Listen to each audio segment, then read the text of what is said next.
April 25, sinundo namin si Ate Hope sa airport tapos ng kanyang educational tour. Ito, yung pasalubong niya kay Bossing at pasalubong niya rin sa akin. May hopya ako. Ito ba yung akin? Nasa taas? Ito nga yung binaba ko yata. Pasalubong din ni Ate Hope. Ito. And then, wow! Ito. Awan ko ano to. Ayan yung pasalubong ni Ate Hope. Tapos, ito pa yung mga keychain.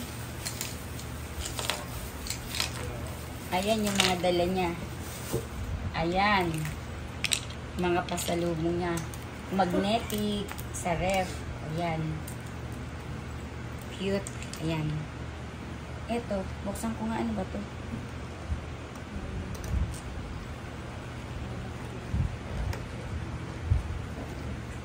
Gunting JC. 25. Dumating si Ate Hope sa airport. Kaya eto, thank you sa mga pasalubong. Oh, hala. Ano to? Hala, ang ganda ganyan siya, oh.